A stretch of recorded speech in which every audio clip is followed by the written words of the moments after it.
Hello, how are you? I am Paul. So,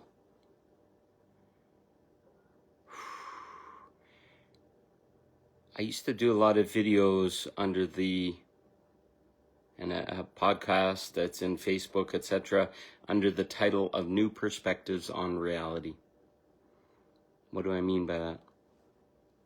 New Perspectives on Reality. Think of it for a second. What in our reality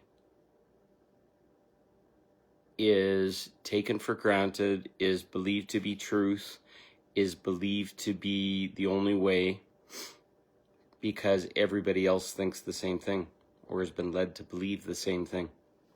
What in it? So it's kind of like peeking under the bed skirt, seeing if there's dust bunnies under there. What do you see under a bed skirt? Or if that doesn't mean anything to you or whatever, what do you see under the couch? You see a bunch of dust bunnies and a whole bunch of old stuff. Maybe some lost change or some lost underwear or smelly stuff usually, and dirty stuff. And it's probably not stuff we want to look at very much. Why don't we want to look at it? Because it's dirty, it's old, it's stale, it's forgotten, and it's not worth looking at or whatever. Well, what if all the things that you're longing for in your life are hidden under a thinly created veil of untruth? Just a gentle lie that when you tell enough people about it, they start to basically get entrained, entranced, whatever you want to call it, and basically it's created an illusion for all of us. Our reality is an illusion. What we call collective reality is a place where we all sit in a story, in a program, in a belief structure that basically takes fundamental rights away from us. So let's explore some. This could be fun. So let's start with the simple ones. Why do you have a job? And maybe it's a job with people you hate and with a boss, and all you're getting is lessons and traumatized from it, and you go there every day and you spend all your time, and then you have no time for your kids, you have no time for yourself. So here's the first thing. So no time for yourself. Is that not busyness or business? Interesting. So you busy yourself out in the performance of busyness. Crazy how that works. And you basically try and please other people, and you basically try and fix and dissolve and help other people so that their problems, and you make money from that. So how much of your life is spent pleasing other people? Have you ever seen it as pleasing other people? Well, if you're a customer service rep, you have to take the shit and you have to listen to whiny people and complaints and people's projections and other stuff all day long. You're professional at it. Well, meanwhile, you go home and you face the same thing, maybe with your husband, your kids, your whatever. We're basically in this belief system that we have to please a whole bunch of people, and we have to do that to survive. What do you mean, survive? Well, if you don't have a job and you don't have money, what's going to happen? What's your worst fear at that point? That you're going to lose your house, your apartment, your car, your kids, your whatever. So if you don't have money and you don't pay the system, you don't pay your power bill, and you don't pay your taxes, and you don't pay your whatever, you will die. A lot of us feel that something really terrible will happen, and the worst case scenario is basically waiting for you all the time. How many of you live in that? That if I stand up for myself and I finally love myself and I don't take a job and I don't take people that abuse me and all this kind of stuff in my life, you're probably then in a fight, flight, or fawn response. And most of us are in a fawn response, which is just basically continue to take it, accept it because you don't know how to change it. There's something broken, there's something wrong, there's something confusing here, but I don't know why. Well, what if the simple act of recognizing that you're in survival and that things that are in the system and in the program, like jobs and taxes and power bills and gas bills and insurance and blah, blah, blah, blah, blah, the list is never ending, are basically meant to numb you to the point that you no longer feel you have a choice in your life, which creates a version of slavery. We slave to make money to stay safe so that we don't have the worst possible condition. In the old days, it used to be a whip on your back and it would hurt and you'd have pain. Well, they've made the pain in different ways now. Taxes, interest rates on credit cards, paying and agreeing to exorbitant fees that don't even make any sense. And they're actually not even legal once you go and start to understand all this stuff. So we're living in an illusion. A lot of, did you know that a debt cannot exist between a representative of an organization and you? So everything that you've ever signed with even a bank manager, it has to be a board or director of the board. How many times have you met a board of director of CIBC or TD Bank or Bank of America or whoever your bank is? You haven't. So by law, they're all null and void. They just have the belief that you are responsible for it. And people say, well, the whole system will fall apart. Well, banking is one of the biggest lies that we've ever had. I remember a time when I actually got interest in my money for being in the bank. And the amount dropped and dropped and dropped and dropped until eventually they were charging me to have my money in a bank. What kind of craziness is that? This is another new perspective. When these little things, they happen in tiny, tiny, tiny, tiny little increments as your rights are taken away. When's the last time, I work on an Apple iPhone or a Samsung device. When's the last time you read that endless legal bullshit that you got to accept every time a new version of the software comes in? And it takes your rights away and it can use your information and it can do whatever it wants with your phone because nobody reads it anymore because it's so embroiled in legal speak and stuff we don't even know what we're agreeing to anymore. Is that good? I paid for this device. I pay every month for it. Why am I giving up all my rights to all my information if I'm paying? Just like a bank. I'm paying them to have service fees and all this kind of stuff so that I can use my money. But I can't receive my money in cash without going through a bank. Like, look at the demented nature of it. Look at, okay, so now you have a job. Look at who takes money off the top every single time. And you don't even know what the tax rates are, the income tax, etc. This is all bullshit. It's stealing from us. And I went all the way up the corporate ladder. I went up into six figures and made a lot of good money until one day I realized I was paying 55% in taxes. So the government got more than I did. And it was literally making it impossible for me to ever get ahead. I went right to the top and I got so disillusioned, I crashed. The company that I was part of, Nortel Networks, basically went bankrupt from under me. I lost my pension. I lost all my security. All these things that supposedly corporations give, all to make some asshole in the credit default swap game that was going on a bunch of money. They made basically 1.5 on every dollar that they had invested. Who gets a 50% interest rate? Nobody does.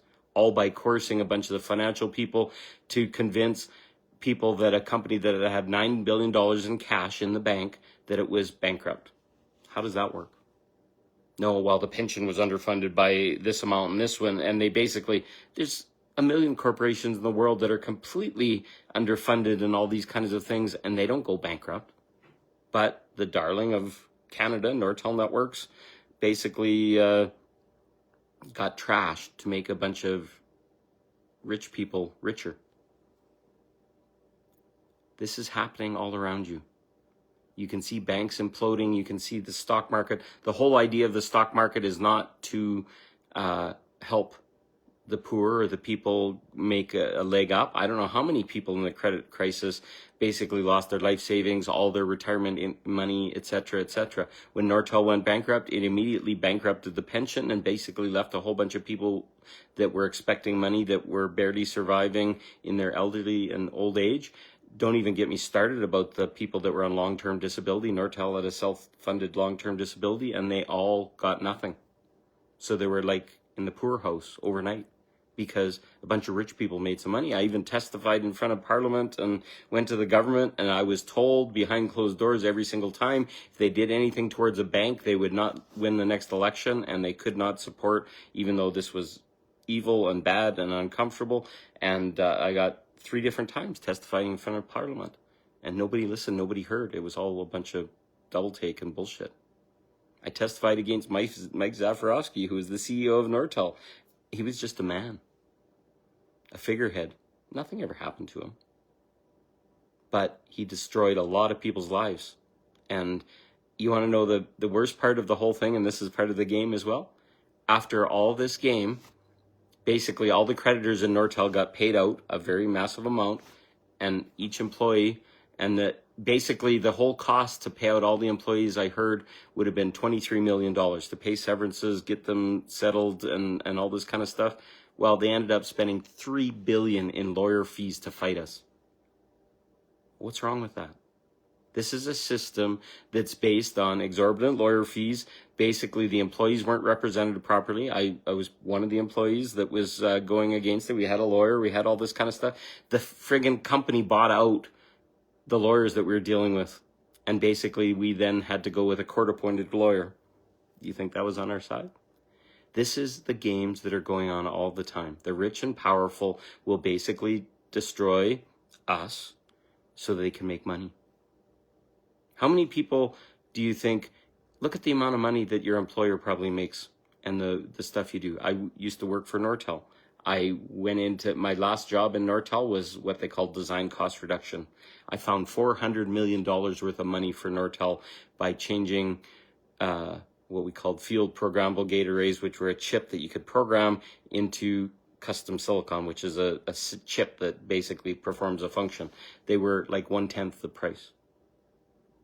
And it was a little bit of work and some validation and all this kind of stuff, but it was simple. So I made them $400 million, and I barely made less than a 0.1% of that on my daily job. They took it lovingly and happily. Sadly, the company went bankrupt shortly after that, so really it was kind of a waste. But how much value do you give to people? How much value do you put into the world? Do you get recognized for that? Do you see people even accept that you have a value? People that are givers and really good at what they're doing and shining light into the world or whatever are taken advantage of every day. How much are you taking advantage of? Do you see that there's some new perspectives underneath this? We haven't even got into things like marriage and what school is and talk about landlords and tenants and all this kind of stuff. It's all petty little people that have a little bit of money and they think that they can control people. I've had experiences where I was under a landlord and they basically, as soon as they got frustrated, they basically tried to evict me. Once I stood up for myself, because they are the landlord and they have all the power in the world. I phoned the cops on one of them, and they basically said that in the legal system, there's very little that you can do. It's best that you just move out and move on, because there's so many assholes out there that are landlords because they think they control everything. You should see the game here. I'm in a big apartment building run by a very large corporation that's multinational across the world, running apartment buildings, and the renewal letter is the most disgusting thing you've ever said. Please accept this rise in your rent, and now they won't let you extend the lease for more than 1 year so they can bring the rent up to its maximum amount every year. It's a recent change. And then it's basically, please accept this immediately because we may have already rented your apartment, is the very last thing. Absolute fear tactics, absolute bullshit. It's been questioned to the local management person. It's like, oh, it's a corporate thing. There's nothing I can do about it and blah, blah, blah. But it's coercion. It's basically the bully basically trying to take your home from you and not accepting that it's bullshit. So what do you do in these situations? You are treated as this small, but you're actually huge. You're bigger than them. You're as big as them. It's just a bunch of bullies that have tried to coerce you into believing you have no power and then victimizing you until it stops. Well, guess what? Once humanity realizes all this stuff and this stuff starts to get exposed, their power is gone. When people stop paying, they stop allowing and agreeing and trusting the system and all this kind of stuff that's not serving you, it all falls apart. If enough people hold these, sorry, I'm going to say a nasty word, but these motherfuckers, because that's what they're doing, to our mothers and to us, accountable to not raise prices, to give us value for things, stop basically making everything our fault when it's theirs, and they have a service responsibility and they're making tons of money off of it. Energy is free. Why do we pay for a power bill? We pay exorbitant fees for internet. We pay exorbitant fees for television and stuff like that. That television is basically telling us what to believe. Television. And it creates a reality around us that enslaves us. Literally, it puts us in a trance.